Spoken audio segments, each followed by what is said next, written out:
On behalf of my colleague and I, would like to say a very good evening to you. We are here to only say nothing but to say thank you. We appreciate you from the depth of our heart for your commitment, all the way from Abuja here down to Morocco and to Egypt. The result, the close came back, it was not what it had been for us. I would like to say, but this is football. And for now, I think we are done for now, but we have the bigger task ahead, which is Indonesia. And as I would have likely said, that is where we want to be hosted and celebrated at the later end after Indonesia. So we'd like to say a very big thank you to you. And by the special grace of Almighty God, in Indonesia, we are going to deliver. World stage. So once again, the Federal Ministry of Youth and Sport is very proud of you. And again, the Federal Ministry of Youth and Sport is very proud of you.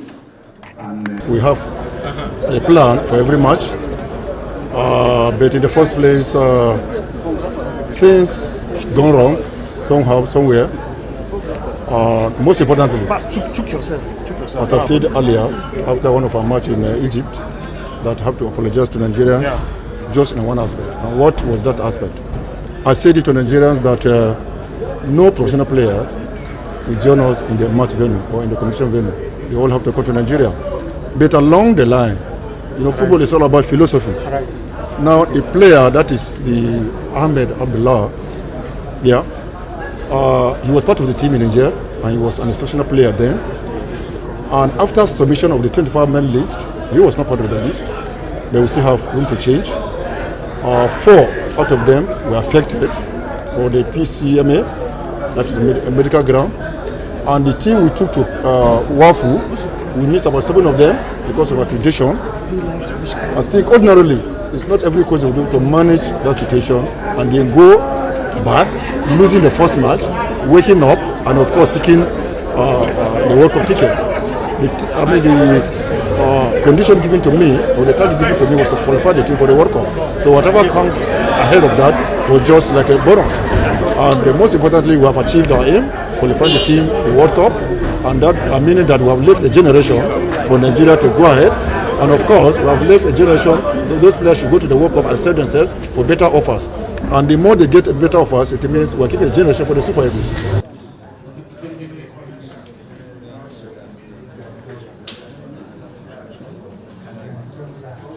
Well, yes, indeed, it's a legacy, but I share that legacy with the NFF because it's a federation charged with football development. And I also share that legacy with the young people who form our teams, both the female and male football teams. Importantly, we are driven by what we see in the FIFA Charter. The FIFA Charter talks about youth development, a commitment that is pursued with resources to federations across Africa and across the world. Nigeria has since keyed in. Remember the glorious years of our football in this country? It was the years we paid attention to grassroots football development. We paid attention to the Principal's Cup. We paid attention to youth football development. We started the Principal's Cup last year. We've seen 1 or 2 people come from the Principal's Cup into the team. We've seen 4 players from the grassroots. That's what we want to see. When you look at it, these are 2 aspects that meet eventually. For us, I think we have achieved the first part of it. We've discovered these young talents. And then we're presented the world stage. That's the World Cup in Indonesia, to be able to really make sure that we excel. I have no doubt in my mind that this team will go forward. The necessary adjustments will be made. The technical crew will do a lot of work. Our boys too will be toughened. And I believe they will go to Indonesia and do this country proud. My charge to them is to go out there and for the first time win this World Cup. We've had an excellent run. Now they should put the icing on the excellent run we've had over the years and go out there in Indonesia. Nigerians will be rooting for them and cheering them. They can do it. With the Nigerian spirit, they should go out there and bring home the cup.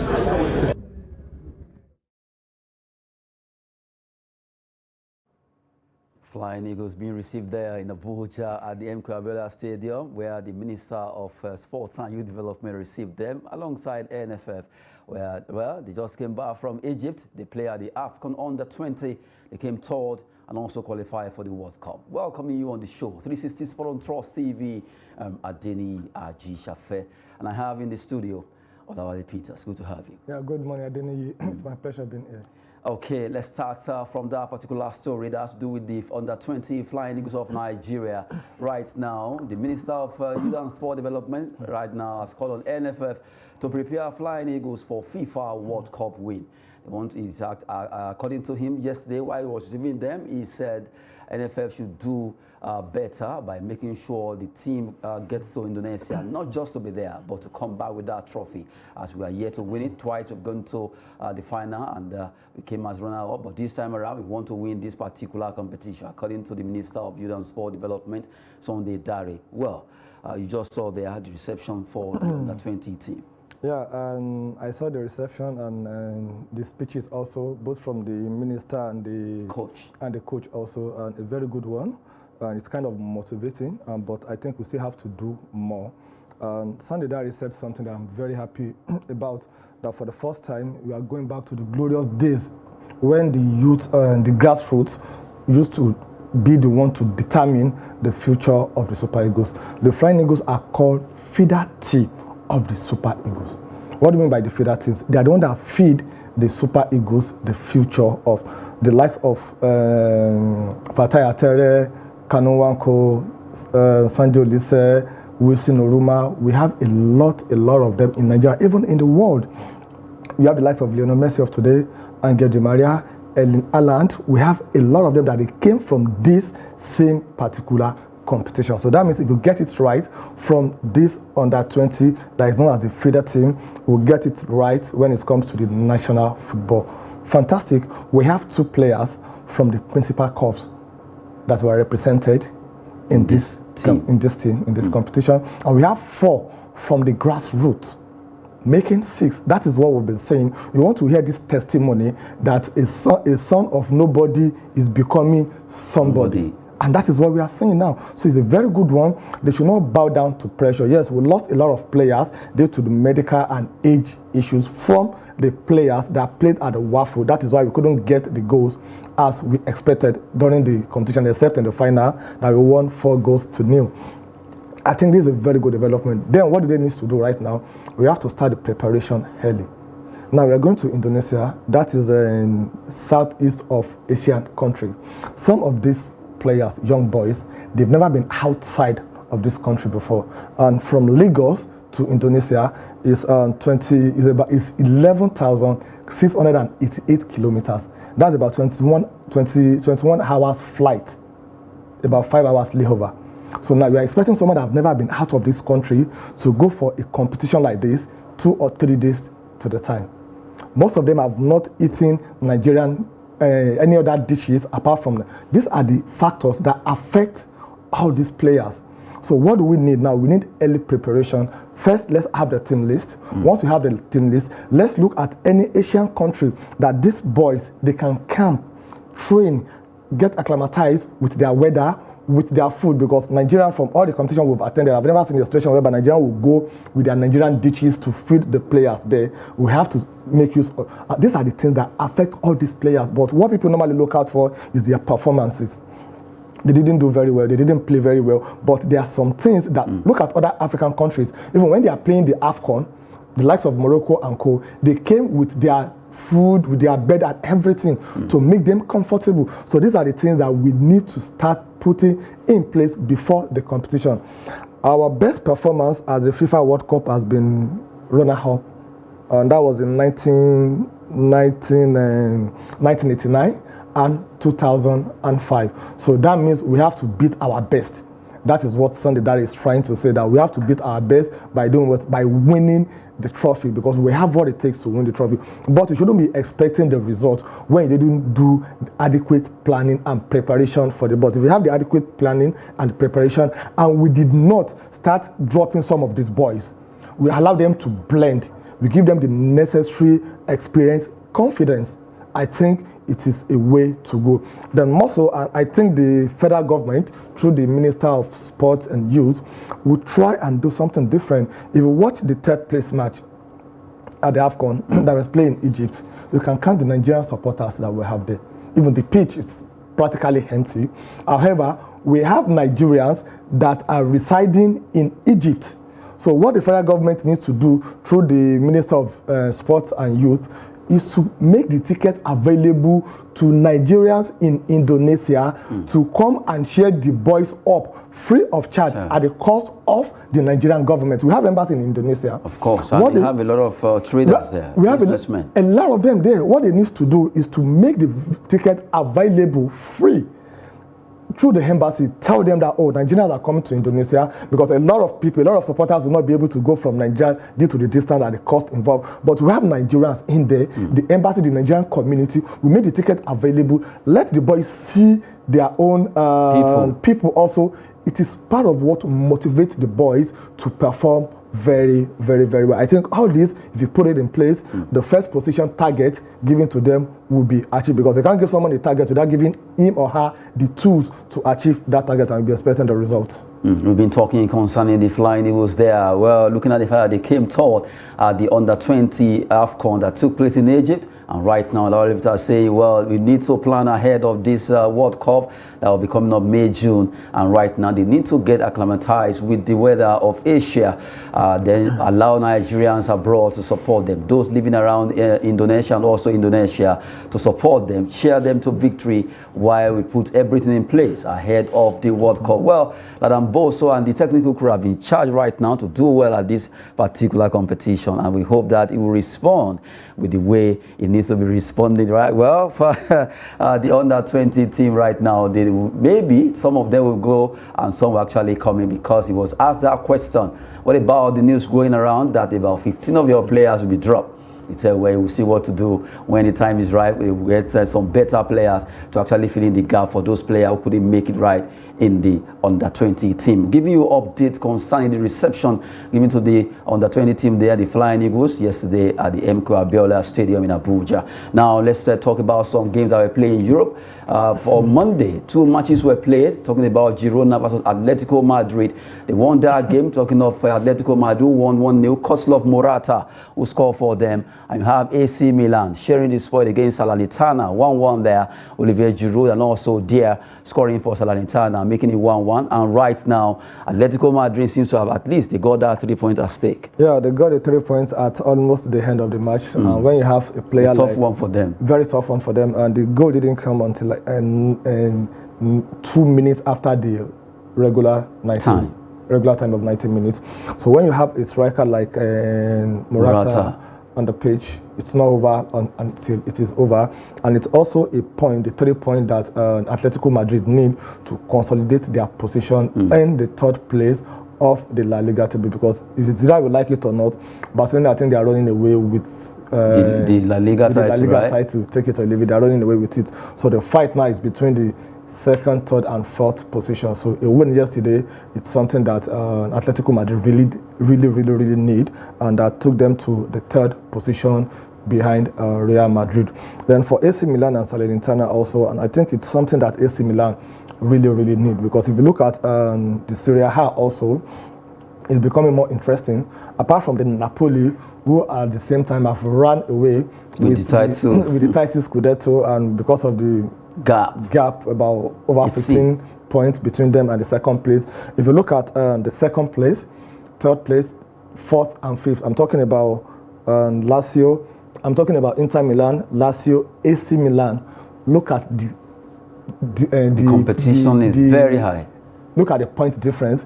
We have Roma, who is currently on 5th position, 47 points, followed by AC Milan, 48 points, followed by Inter Milan, 50. So that means they have only one point. And the difference between Roma and Inter Milan is just 3 points.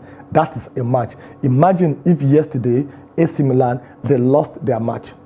That means they will still be on 47 points together with Roma. So nobody needs to sleep this time around. It's just a match or a draw. You blink your eye, you are out.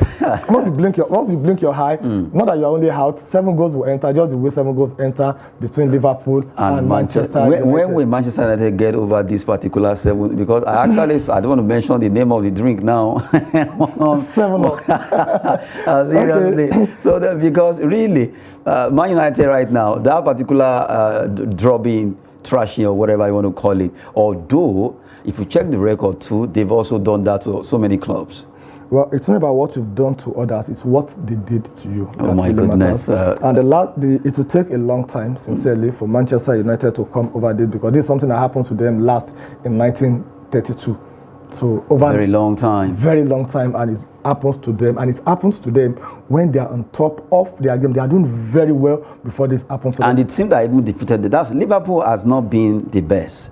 Yeah, they've not been the best, but I do normally say this, and that's the reality. Anytime they are playing a derby match, irrespective of your performance doesn't really matter. What matters is that I'm playing with my enemy, so you're not going to win me. So they get that extra strength, extra power. That's what happened between Liverpool and Manchester United. The truth is, what happened that day, it's not the real performance of Liverpool and not the real performance of Manchester United. We saw what happened a week after Liverpool, they lost their match to Southampton. This is a match that everybody thought is going to be over, because this in Liverpool have beaten Southampton 8-1 before in 2018 when Mo Salah scored hat-trick. So it's like, oh, they're going to win this, and look at what happened. That is football for you. But I just think Manchester United, they need to really rediscover themselves again, because the match affected them in their next match, in which they drew 0-0. Though they had a red card, Casemiro, and that is something they really need to be seriously concerned about. Anytime Casemiro is not playing, because he is the link between the defender and the attacker. It's a box-to-box player. We've seen the number of goals that he has scored, a lot of tackles that he has done for them. So I think they really need to look for his replacement for the next 2 or 3 matches that he's really going to miss. We've been looking at the match that actually happened yesterday, AC Milan versus Salernitana, ending in that 1-1 where they shared the spoil. Girona losing against Atletico Madrid at that particular Estadio Montilivi in Spain. Well, right now, quickly, let's talk about some other stories before we wrap it up. We have in Nigeria, really, who did well for himself when it comes to coaching, but right now he has been appointed as the under-18 coach of Chelsea. Chelsea appoint Nigerian tactician Hassan Sulaiman as under-18 coach. He has been with the under-14, the under-16, and now is with the under-18. And the good thing is that not only we have another Nigerian called Chinonso is with the under-14. That shows that the Blues are actually like this. The Blues are getting a lot of Nigerians into their fold. I remember Mike Emenalo. Okay, I'm not going to attach it to Blues. I'll attach it to my country, Nigeria. So that means Nigeria are doing very well outside the country. So the question we should be asking ourselves is, why are we always performing optimally when we are outside the shore of this country? So that means the environment is not conducive enough for us, or what really happened? Or is it all about this sentiment that I must know you, you must know me, you must come from my region, you must come from my religion, or what have you, before you give the best man to do the job? If you win a trophy, it doesn't matter where the coach or the player comes from.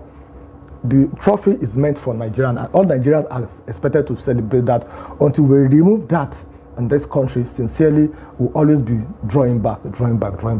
If they can identify him, and this is not the first time they are identifying him, he has done it before for the under 14, under 16, under 18. Before you know it now, it will become like Mike Emenalo. When Mike Emenalo left Chelsea, we knew what happened to Chelsea. So what we need to do is to appreciate our own, and a very good one for him. If the NFF should appoint Sulaiman, for example, as the Super Eagles coach, do you think we will not perform very well? Of course. We will perform very well. For Chelsea also, to give him under 14, graduate him to 16 to 18, that shows he's good enough. And look at Sunday Olise also, we have them, but the environment is not conducive enough in this country. I hope with what Sunday Dare have started, it will continue that way, where we have a player. It is very impressive to hear that from Principal's Cup. When did we hear that? It was in the 80s. Players, in fact, two players from the Principal's Cup, then 4 from the grassroots. The grassroots we are talking about are people that play for free in Abuja Stadium, Lagos, Kano, on the streets, and they are now on the team. So it's a very good event. Until we do that, we address that issue, we'll continue to lament like this. It's a very good one for Sulaiman Hassan. We're very proud of him for what he has done. And we have a lot of Nigerians also doing very well outside the country. But we need their experience in our country to develop our football also. I remember Coach Abdullahi Bifo talking about Nigerians. Coaches are being paid very well over there. I mean, how about Nigeria and the US MLS? They are doing so well when it comes to football. A lot of Nigerians, our brother, are really doing well right now. Congrats to Hassan Sulaiman that have been appointed by Chelsea as their under-18 coach. I really appreciate that. Quickly, let's talk about the man that at the end of affairs in Tottenham, Antonio Conte, has been under fire right now. But according to Chris Sutton, well, he should just leave Tottenham now. That's the story we're looking at. Antonio Conte should leave Tottenham now. I still don't know why. So I don't. If the fire, what he's facing is not as tough like what's his name now, the magician Graham Potter. Okay, you can't compare the two together. But Potter has picked up anyway. No, he hasn't picked up because he won 3 matches now. Because he won 3 matches doesn't mean he has picked up after losing about 10, 12 matches. Until he meets up with those 12. No. You're talking about a coach that they made available £600 million for transfer, and we are given that performance. I don't think there's any excuse for Graham Potter to really think that he has arrived. Then let's talk about the Tottenham. I think Tottenham, they have a serious issue. It's not about the coach, it's about the management or the board. Because most of the problem organization face at times is not really the people driving that organization, probably the back end management. Now, what do I mean? The last time Tottenham won a trophy was in 2008. That was the League Cup, now known as Carabao Cup, against Chelsea. Okay, since that 2008 and up to now, they've had 8 coaches. 8 coaches between 2008 till now. That's in 15 years, you have 8 coaches, and you've not won anything. Now, is it the fault of the coaches? That means something fundamentally is wrong with the system. So it's a systemic problem, and if you do not address the systemic problem, you'll be thinking it's a management problem. It is not a management problem. They had the likes of Jose Mourinho, whom they sacked when it was about playing final, getting them a call. And this is a coach that has the track record of once I get to the final, I must win it. You sack him a day to the final. So that means, is it that they are doing it deliberately, that they don't want to win a trophy? You've had someone like Andrew Villas-Boas. You've had someone like Red Card. You have fantastic, like maybe Sherrywood. You have maybe something happened somewhere. Like we say, no be juju be that. For them to to sack Mourinho, it was obvious that everybody was like, this score should be for Tottenham or score. Definitely. And the next thing, I don't know how it happened. The juju be that actually. So why didn't they allow him to finish the competition first and see? And if you ask Mourinho today that how many trophies has you won, he will tell you 25 and a half. And they will ask him which one is the half. He said the Tottenham that he took to find out. They didn't allow him to play that one. Mourinho. So I think something is systematically wrong with the management of Tottenham. It's not about the coach issue. And if he like himself sincerely, he should resign. However, he will not resign. Why won't he resign? Because there is a clause in the contract of all the coaches in Europe. If you resign, you're going to lose your money. But if they sack you, you get that. The money that is supposed to pay you for your contract term, they will still pay you in full. So what you'll be doing is, let me sit down, let them sack me, I'll collect my money, I will move on. So I don't see him resigning. It has never happened before. The likes of Jose Mourinho, the amount of money he has collected for being sacked is more than the amount of money that they paid him for being appointed. So because he's going to wait for them to sack him, he has collected almost £85 million for being sacked. So I don't see him resigning. However, it is a very good coach, a coach that has a future, that knows what he is doing, will never take a job of being a Tottenham coach, sincerely, until they address the issue that they are having. Well, let's see what will be happening concerning Tottenham Hotspur there. And before we go, let's talk about this particular player who has been subject of discussion across Europe right now. But Real Madrid seems to be edging closer. They are ready to fork out at least about €100 million to buy this player, Jude Bellingham. Real Madrid are willing to pay Dortmund €100 million for Bellingham, plus add-ons. They will be adding another €40 million if they allow him to be signed by Real Madrid. Okay, and the first question is, Dortmund, are they ready to let him go? And I will say yes. They may not have any choice than to let him go now, because when they still have about a year or two on his contract, this is the best time for them to catch out. If they didn't do that and they wait till like 6 months to the end of his contract, it's at liberty to talk to any club, and at that point, they're going to lose a lot of money. So they cannot hold him. But is he going to play in any league outside Premier League? I'll still say it. You hardly see an English player playing outside their league, and they'll be consistent.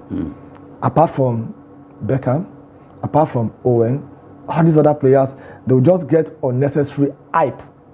And once they get that, they'll get a good club.